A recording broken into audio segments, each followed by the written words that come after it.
নমস্কার বন্ধুরা, আপনারা দেখছেন কুকিং হাউস অফ অনিমা। আজকে একটা চিকেনের রেসিপি নিয়ে তোমাদের সামনে চলে আসলাম। তার জন্য আমি এই চিকেন কটা নিয়ে নিয়েছি।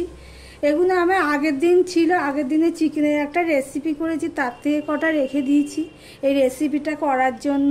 তা এখানে আমি নুন দিয়ে দিলাম। চিকেনগুলো আমি জল ঝরিয়ে নিয়েছি ধুয়ে। গোলমরিচের গুঁড়ো দিয়ে দিলাম। এখানে গরম মশলার গুঁড়ো দিয়ে দিলাম।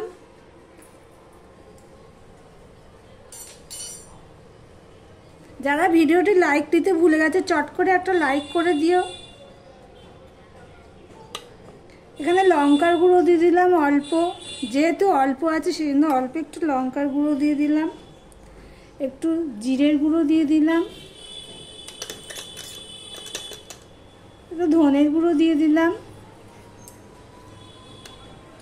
একটু হলুদ দিয়ে দিলাম। আমার ভিডিওতে কমেন্ট বেশি হয়, লাইক কম হয়। তোমরা যারা লাইক দিতে ভুলে যাও শুধু কমেন্ট করো, প্লিজ তোমাদেরকে বলছি একটা লাইক করে ভিডিওটি দেখো। এবার আমি এখানে এই লেবুর রসটুকু দিয়ে দেব, হাফ চামচের মতন হবে লেবুর রস দিয়ে দিলাম। আর এখানে আমি দেখো আমার এখানে বাটা ছিল না, তাই আমি গ্রেট করে নিয়েছি রসুন আর পেঁয়াজটা। এখানে হাফ চামচের মতন রসুন নিয়েছি আর 1 চামচ পেঁয়াজ গ্রেট করা, এগুলো আমি দিয়ে দিলাম। রসুনটাও দিয়ে দিলাম আর অল্প একটু আদা, সেটাও আমি দিয়ে দিলাম। সম্পূর্ণটা ভালো করে আমি ম্যারিনেট করে নেব, মাখিয়ে নিচ্ছি ভালো করে।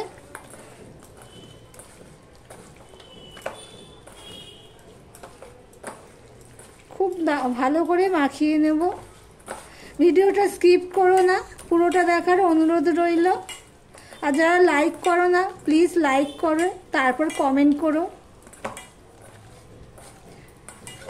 এই মাংসটাকে আমি ম্যারিনেট করে রেখে দেব।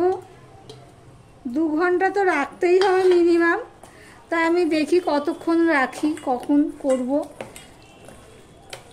তখনই বলবো, যখন করব ততক্ষণ বলবো যে কতক্ষণ রেখেছি।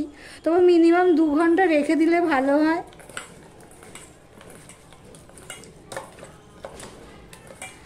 দিয়ে এটা আমি ফ্রিজে রেখে দেব ঢাকা দিয়ে।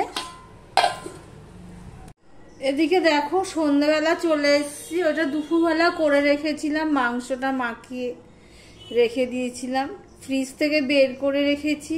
আর এদিকে একটা বাটি নিয়ে নিয়েছি আর অল্প একটু নুন দিয়ে দিলাম, দিয়ে অল্প একটু জল দিয়ে দিলাম। এবারে দেখো এখানে আমি কর্নফ্লাওয়ার নিয়ে নিয়েছি, এই যে 2 চামচের একটু বেশি, আর 2-3 চামচেরও বেশি হবে আমি ময়দা নিয়ে নিয়েছি। এগুলো আমি এবারে দেখো একটা পিঁপড়ে চলে এসছে, এগুলো আমি এই বাটির মধ্যে দিয়ে দিলাম সব।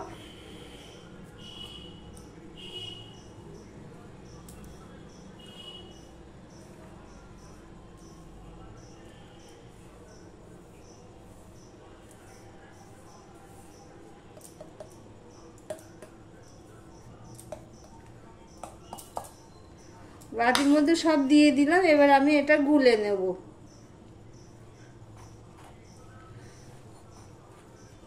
আমি হাত দিয়েই গুলছি, তোমরা চাইলে অন্যভাবেও গুলতে পারো।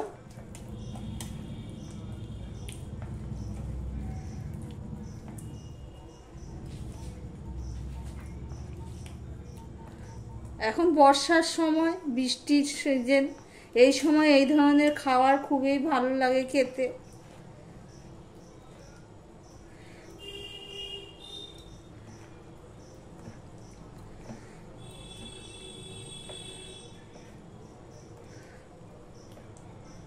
একটু যেন দেড়া না থাকে সেইভাবে আমি এটা গুলে নেব।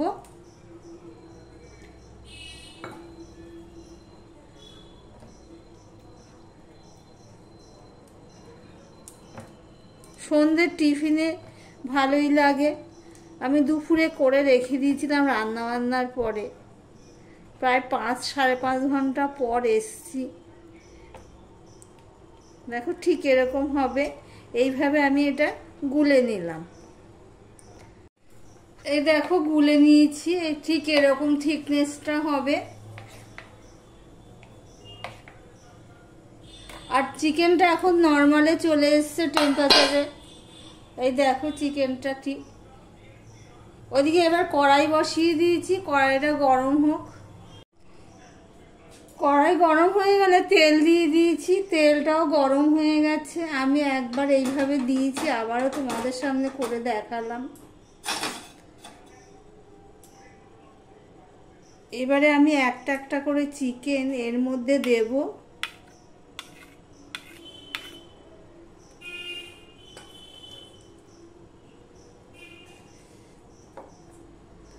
এই দেখো একটা করে চিকেন এর মধ্যে ডুবিয়ে দিচ্ছি, কোট করে নিচ্ছি।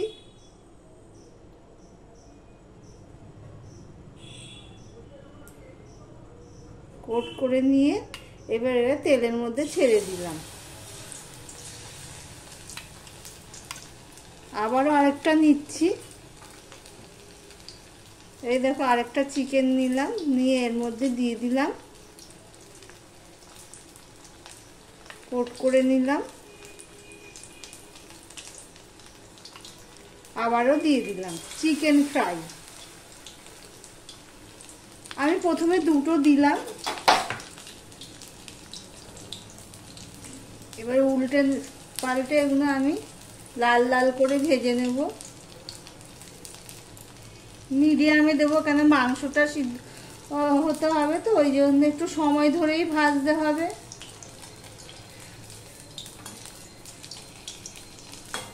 হয়নি এখনো, তবে একটু উল্টে দিচ্ছি আমি। তোমরা চাইলে এই গোলার মধ্যে একটু লঙ্কার গুঁড়ো দিতে পারো কালারের জন্য, কাশ্মীরি লঙ্কার গুঁড়ো দিতে পারো কালারের জন্য। আর যদি ঝাল পছন্দ করো বেশি, তাহলে একটুখানি ঝাল লঙ্কার গুঁড়ো দিতে পারো। দেখো এই দুটো ভাজা হয়ে গেলে এই সাইডে করে রেখে দিয়ে আমি এখানে আরো 3টে দিয়ে দিয়েছি। চিকেন ফ্রাই দুটো আমার রেডি হয়ে গেছে, এখানে রেখে দিচ্ছি তুলে।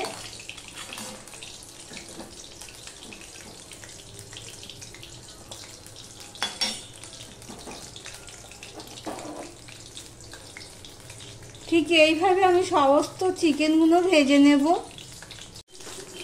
দেখো সমস্ত চিকেনগুলো আমার ভাজা হয়ে গেছে, আমি গ্যাসটা অফ করে দিলাম। চিকেনগুলো আমি তুলে নেব।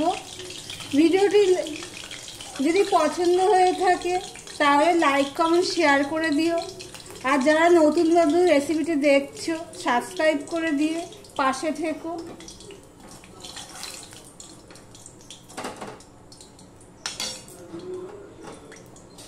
এই দেখো তোমাদের সামনে থেকে দেখাচ্ছি, আমার চিকেন ফ্রাই রেডি হয়ে গেছে।